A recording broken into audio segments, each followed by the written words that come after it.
from my wife. She does not write proper English, so I'm translating below. Told me that you have been through an eating disorder when you were younger, namely bulimia. I am 34 now and I live with anorexia for more than 20 years with ups and downs. I have met dietitians, psychiatrists and so on, but I still have a lot of difficulties to get over the illness. I have permanent control over food. Now it has extended on other parts of my life, and I have a tendency to run away from the things I really want to do or achieve. I really want to get better now, and I need it because I had more and more health warnings in the last years. Can you share a bit of your experience and give me a piece of advice?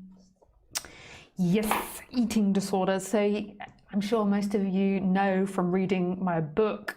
It's not my book, but it's translated talks. I didn't write the book, it's translated talks, but I did write the introduction, which is about my eating disorder. It's really funny introduction because I didn't write the rest of the book. The rest is translated from my talks, and I wrote that first book, and I feel the first bit, and I always feel like it doesn't quite match, but it's in there.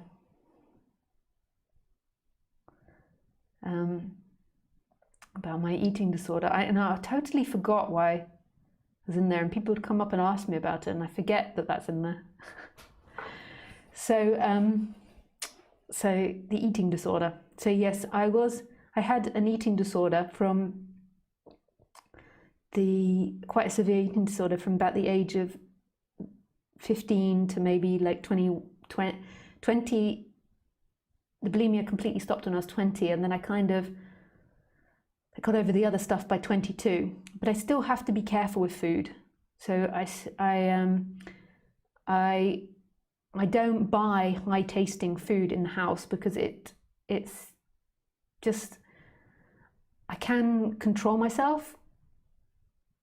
I can actually do that if I want to, but I don't want the pressure of having to do that. So normally what I do, if my partner leaves high tasting food in the house, this is going to sound terrible for people that don't understand an eating disorder, is just to take that pressure away from me. I just tip it down the toilet or throw it in the bin. So if I go for high tasting food like crisps or chocolate or whatever it is, the high tasting food, I just buy it in the quantity. I don't have it laying around the house all day. So I still have this pull towards, I don't really overeat, but I have this pull toward, I don't overeat because I'd get it so well, like I just wouldn't. If I can see that there's something I want to overeat on, like this chocolate, I just would chuck it down the toilet. I wouldn't let myself do it. So there's still a pull towards high tasting food, and my body is interested in that. And I don't know if that's anything I will ever get over in this lifetime. And I have a tendency towards being greedy. I do think it's a genetic thing. And I think I was also taught it from a very young age, like it was the way my parents ate. So I think it's a combination of these things. And I think also I was highly stressed when my eating disorder was very bad. So what I did was I really understood it. So I don't put myself into situations where I get into any dieting or binging. I do sometimes do the fasting thing that people do and things like that. And sometimes I have to, if I've put on weight, I pull myself back a bit. But I really don't get into this cycle of dieting and binging. I never get into that mentality that used to trigger my eating disorder, was that tomorrow I will start dieting and tomorrow I will start anew or afresh. And this is just the nightmare for the person with the eating disorder. The same for the person that's the alcoholic or any addictive behaviors. The way it is that I never ever get myself into these situations. So I'm absolutely committed. So just like an alcoholic, never, like the way you get over alcoholism is that you're never going to drink alcohol again. And I'm never going to binge and starve myself for food. I would rather now be plumpy or whatever it is, I just will never do that because it's such a nasty cycle. And it's a cycle for me when I was younger. It's firstly to do with, that was my weakness, like that was the way I was brought up, and I think it's a genetic tendency, just like somebody that's born with from alcoholic parents, there is a tendency towards that. And there's also a complete understanding of the mechanism. For me, I could only get into the eating disorder if tomorrow I swore it would stop. So I'm going to have this bad food tonight, I'm going to do this bad thing tonight, and then tomorrow I'm never going to do it again. And that was the cycle of it. And it was a cycle of, I did it because I was stressed, and I did it as a way of zoning out.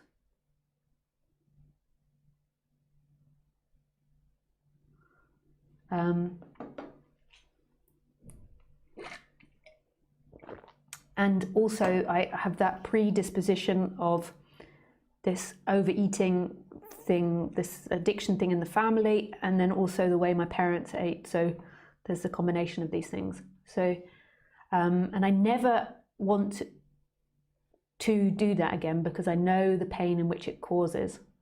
Like, and I logically understand that it starts from this: tomorrow I will stop. Tomorrow I will stop. I would just do it this one more time, and then tomorrow I'll stop.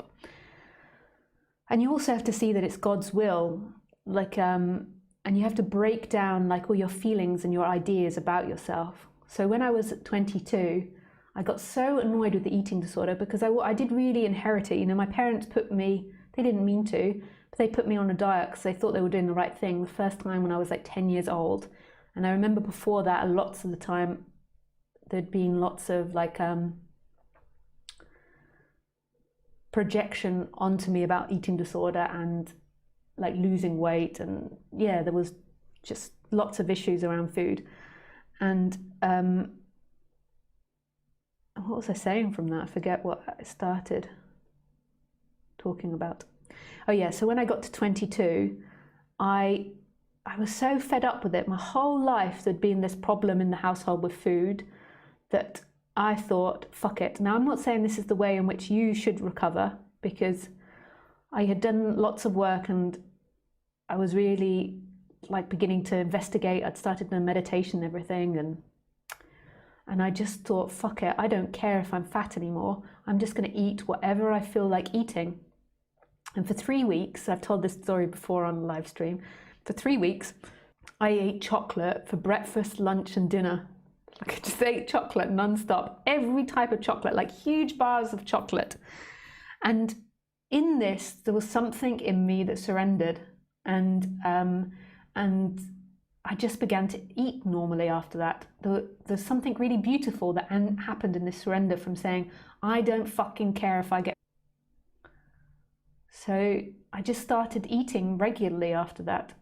And there's something in all of that where there was a surrender, and I still have to be careful with binge foods, but I never ever want to do that. I never want to get into that cycle of binge and dieting again. I think women know what this is, and when I talk about my trigger foods, it makes me sound really bad, but I'm not bad with it. Like I'm really good. Like, I just don't binge anymore. Like, I mean, sometimes me and my partner, or like me and my partner, like, am I allowed to say this online? We do something that makes us want to eat. And I can be so on, what is that? Do something that makes us want to eat. And we really enjoy this. And like, what I would like, but he I think he struggles a little bit coming on board with this, is I would like us to have exactly counted out what we're allowed to eat. So that would be in my ex eating disorder, like I would have exactly what it is, you know, like we're allowed half a chocolate bar or a bag of crisps or whatever it is. And then that's all we have in the house. And then that's the allocated amount. And I can see it beforehand and I know that's what I get to eat, and I would be perfectly content. But because there's another person involved, he often likes to buy extra, and then he can just put it away afterwards and put it in his bag and stop eating. Whereas for me, I don't like to put that pressure on myself. So what we tend to do then is I agree with him how much I'm allowed to eat, and then he gives me and then takes it away when we're finished. Like, so the thing that we do, like, obviously, I'm sure you can imagine what it is that we do that makes you hungry and you're slightly out of your mind. So sometimes I a little bit overeat in that, but not binge in any way. Like I'm talking like a couple of chocolate pieces extra, or something like this. But and so we still haven't found our exactly perfect way, because for me, I would like us to both see exactly beforehand, and then that is comfortable for me. I get to see exactly, whereas he would like to just buy lots and then see how he feels when he finishes, or when he's eating it, and like that. And that's how I, as an ex-bulimic, so they say that bulimic is like alcoholism, deal with it. And I never ever have the urge to go to the shops and be like, I'm going to go and sneakily binge. Like, I mean, I go out and buy myself chocolate bars, but I always buy the appropriate amount, because the binging and the starving cycle is the cycle you've got to break. And it's a mentality, and you've got to work out why your brain's doing it. Like, normally it's because you're stressed, or there's a chemical or hormonal change in your body, and it's a way out for you, and it's something for you to focus on. Like, this is going to be your relief. And then tomorrow you're going to starve yourself, and then you're going to become the perfect human. Like that mentality, and I think so many women can relate to that, is so fucked up. Like, and it's like an acceptance of your body right now, and you just eat an average amount to keep your body sustained as it is right now. The eating disorder, I swear, comes from this idea that tomorrow you'll become the perfect person, and tonight you've got one last evening of being naughty. And that's the same for the alcoholic. It's the same for a hoarder. It's the same for like if you've got a really messy house, tomorrow you'll start. Or if you're a drug addict, this is the wrong mentality. So when I did this thing of just eating all this chocolate, something in that broke. And then I just started eating regularly. And I still have to watch myself, but I don't go back into that. Yeah. So, and it's becoming super aware of your body. Like, what is your body craving for? Like this ideal of this perfect woman that you're going to arrive at. Like, why are you craving for that? Or what are you craving for? Or are you craving to disappear? Like, it's really dependent on what, like for some people, if it's anorexia, which is different from bulimia, then it's this idea of, like, it could be an idea of disappearing, like your body wants to disappear, you don't want to exist. With bulimia, for me, it was about emotions. Like, when I was sick, it was like a release of the emotions from the solar plexus and from the tummy. And like when I was eating, I was suppressing it, and then it was like a getting out. It was like a numbing of something. So there's so many complex reasons as to why you do it. So really understanding and seeing that that doesn't fix you. It's never going to fix you. It's never going to happen. You're never going to get slim enough or pretty enough for it to stop. It will stop when your mentality stops around it. You'll never arrive at this perfect image that you're hoping to arrive at, and that's not your salvation. Your salvation is this moment, right here, right now, this image of a perfect person. And it's the same for anything, the image of the house, the image of money, the image of all these things that you're going to arrive at. It's never going to work.